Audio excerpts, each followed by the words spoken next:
Halo sahabat tani, hari ini adalah hari ke-21 tanaman timun kita. Sudah 3 minggu, tidak terasa tanaman timun kita.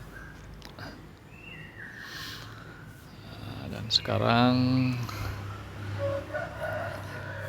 kegiatan mingguan rutin kita yaitu penyemprotan POC atau pupuk organik cair ke daun, batang, ke media tanamnya juga, semuanya kita semprot pakai POC. Tujuannya untuk menghindari hama, karena hama tidak suka bau yang menyengat. Kemudian juga merangsang pembungaan, karena POC ini bersifat asam lemah, maka tanaman akan merespon sebagai ancaman dan dia akan mempercepat memunculkan bunga dan buah. Kemudian juga sifat asam yang disemprotkan ke daun itu juga akan direspon sebagai ancaman, maka daun akan mempertebal lapisan lilin bagian luarnya. Kemudian juga manfaat yang lainnya, sifat asam itu membantu penyerapan unsur hara bagi daun. Jadi daun itu sukanya asam, tapi asam yang lemah, jangan asam yang kuat. Sedangkan akar menyukai sifat pH yang agak basa. Saya ulangi, jadi kalau akar menyukai sifat yang agak basa, kalau daun menyukai sifat yang agak asam.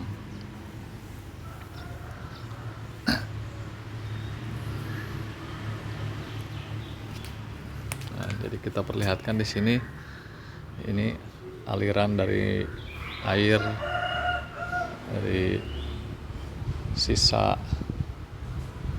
mencuci baju atau dari campuran deterjen, kemudian mengalir ke bawah ke sini hampir setiap hari. Ini tidak apa-apa karena sifatnya agak basah. Itu tidak berbahaya bagi akar. Sebagaimana kita lihat, tanamannya pun tumbuh subur. Tidak terasa sudah 3 minggu.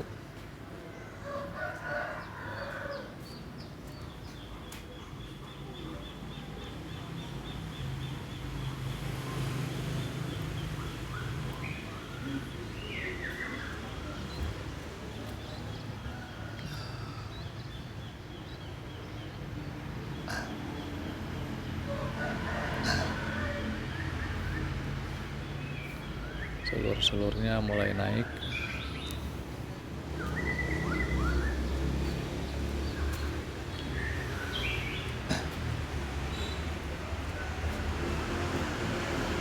Ini mulai naik.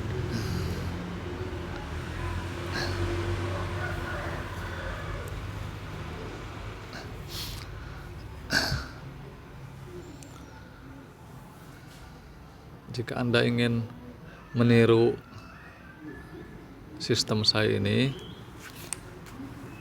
maka Anda harus tahu caranya dan pantangannya. Saya ulangi lagi, ini menanam dari biji langsung ke polybag, tidak disemai dulu, langsung ke kohe ayam yang masih mentah. Jadi ini kohe ayamnya belum terfermentasi dengan sempurna.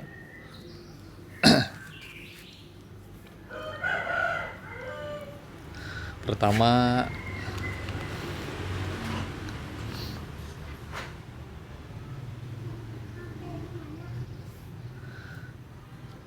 Pertama kita lubangi dulu bagian bawah polybagnya, kita tambah lagi lubang-lubangnya untuk sirkulasi udara. Kemudian kita masukkan media tanam berupa tanah.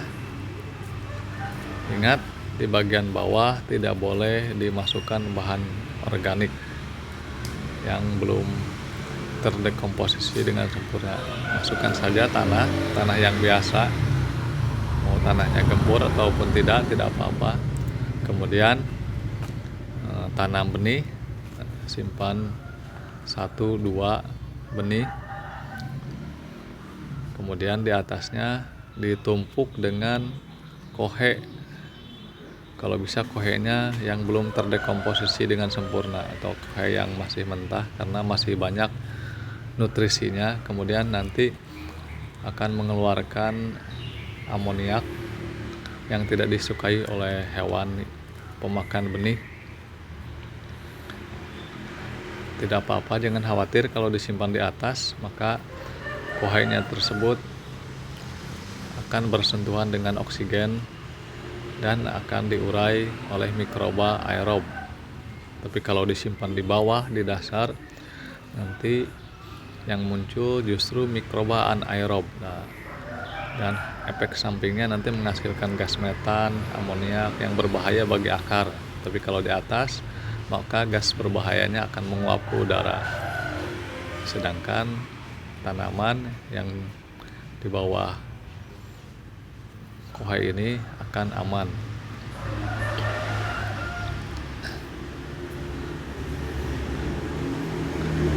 Tapi kalau Anda tanam dulu, setelah tumbuh baru disimpan kohai yang masih mentah, maka bisa dipastikan tanaman tersebut akan kering, mati karena ada efek panas, karena tidak terbiasa dari benih atau dari biji. Tapi kalau dibiasakan dari biji, dari benih, itu tidak apa-apa. Seperti halnya di alam, hewan memakan buah-buahan, kemudian bijinya tertelan masuk ke dalam perut hewan tersebut, yang dimana perut hewan tersebut mengandung zat-zat yang berbahaya seperti asam lambung, dan suhunya pun panas. Kemudian ada amoniaknya.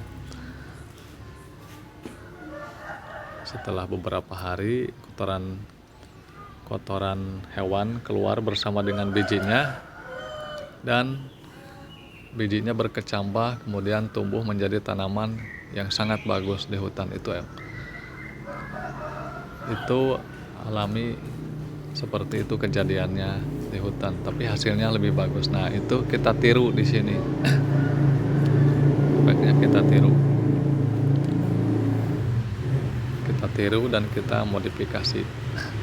Jadi Anda tidak perlu menunggu waktu berbulan-bulan atau lama, tumpuk saja di atas. Tapi syaratnya di atas permukaan, jangan di bawah. Jadi jangan menggunakan metode seperti metode hugelkultur yang menyimpan ranting-ranting di bawah di dasar sini, nanti justru akan tumbuh rayap dan memakan akar. Tapi disimpannya harus di atas. Jangan khawatir, biji tanaman Anda tidak akan apa-apa. Justru akan menyerap unsur hara berupa amonium dan nitrat yang dihasilkan dari dekomposisi bahan organik oleh mikroba-mikroba yang ada di tanah.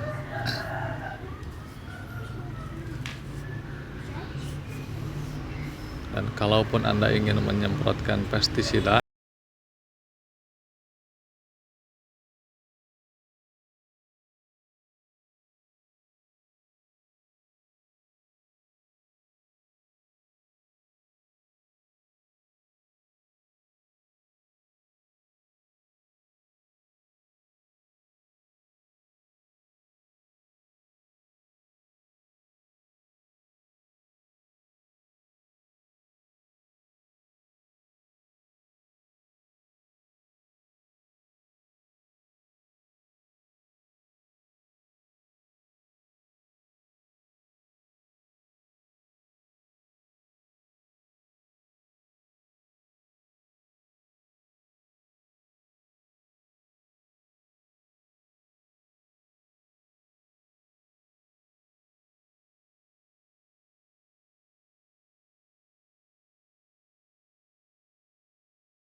adalah tanaman cabai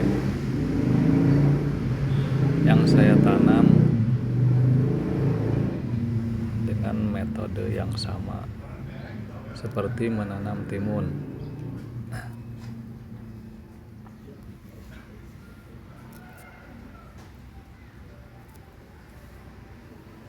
Jadi saya masukkan tanah bekas bunga, kemudian saya ambil satu buah cabai yang sudah merah di dapur, kemudian saya belah, kemudian saya simpan di sini beserta kulit cabainya. Cabainya tidak saya keluarkan bijinya, saya langsung simpan di sini. Cabainya nempel di tanah, kemudian saya timbun dengan kohai ayam yang belum terfermentasi.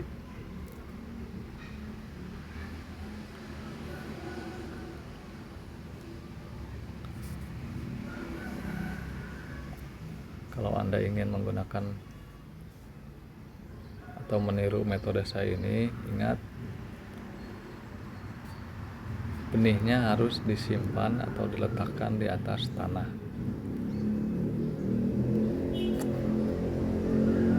Kemudian di atasnya ditimbun dengan bahan organik, baik itu kohai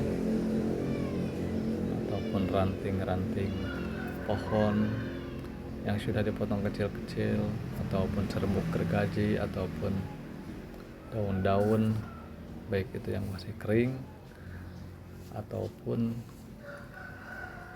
baik itu yang sudah kering ataupun yang masih basah.